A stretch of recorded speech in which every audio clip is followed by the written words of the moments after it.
है। मथुरा राज्य में उग्रसेन नाम का एक राजा था। उसने अपनी पुत्री देवकी का विवाह वासुदेव नाम के युवक से तय किया। देवकी का भाई कंस, जो कि बहुत ही क्रूर, दुष्ट और निर्दयी था, देवकी से अत्यंत प्रेम करता था। इसीलिए विवाह संपन्न होने के बाद कंस स्वयं उसको छोड़ने ससुराल गया। जब वह रथ में जा रहे थे, तब बीच रास्ते में उनको आकाशवाणी सुनाई दी।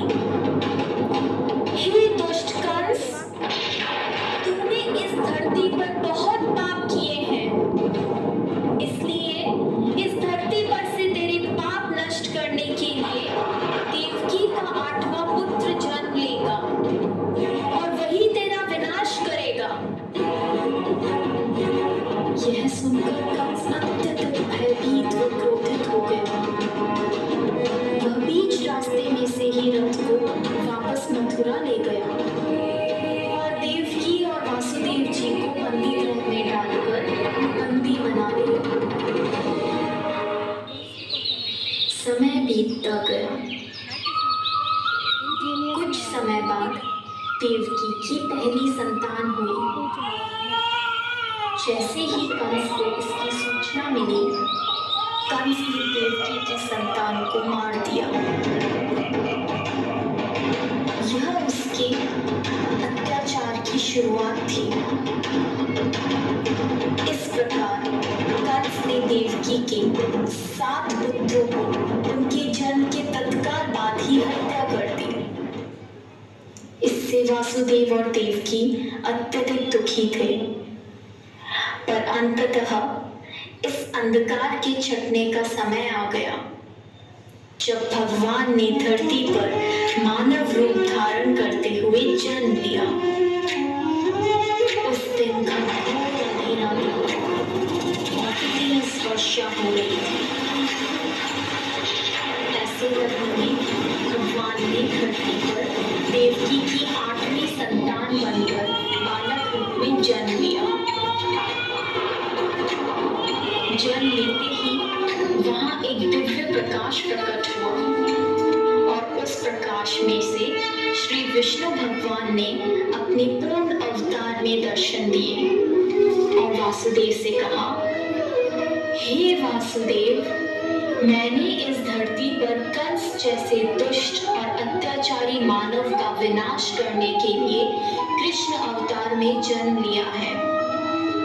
अतः मैं आपसे विनती करता हूँ कि आपकी दोस्त नंद के घर ले चलें, जहाँ उनकी पत्नी यशोदा ने बालिका को जन्म लिया है। उस बालिका को यहाँ ले आकर मुझे यशोदा के बगल में सुला दें। ऐसा बोलकर भगवान अंतर्ध्यान हो गए। भगवान ने एक शिशु का रूप धारण किया और एक चमत्कार हुआ। वासुदेव और देवकी पीड़ी मुक्त हो गए।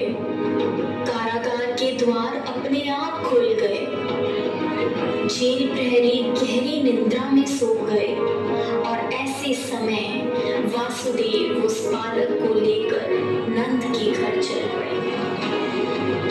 तेज वर्षा के कारण यमुना नदी का बहाव बहुत तेज था, पर यमुना नदी ने वासुदेव और उनके पुत्र के लिए रास्ता बना दिया और शेषनाग ने प्रकट होकर कृष्ण भगवान को अपने फल फैलाकर तेज बारिश से बचाया।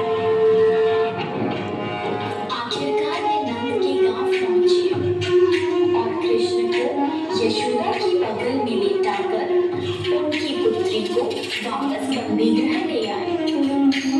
वहां पहुंचते ही बंदी गृह के दरवाजे स्वयं बंद हो गए। सारे जेल प्रहरी उस पुत्री की रोने की आवाज सुनकर जाग गए और कंस को सूचित किया। जब कंस को सूचना मिली कि वासुदेव जी की 8वीं संतान पुत्री हुई है, तो कंस उस पुत्री को मारने लगा। अचानक उसमें से एक दिव्य ज्योति के साथ मां शक्ति प्रकट हुई और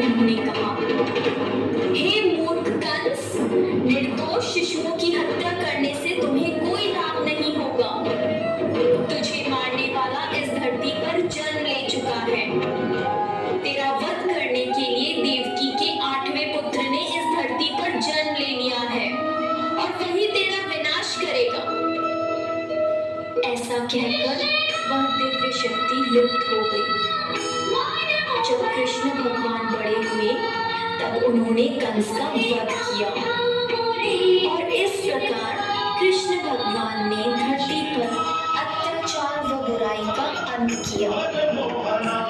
इसीलिए हमेशा प्रत्येक भाद्रपद की कृष्ण पक्ष की अष्टमी को जन्माष्टमी के रूप में श्री कृष्ण का जन्म दिवस मनाते हैं।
जो है अलबेला मदनैनो वाला, जिसकी दीवानी ब्रिज की हर बाला, वो किसना है, वो किसना है।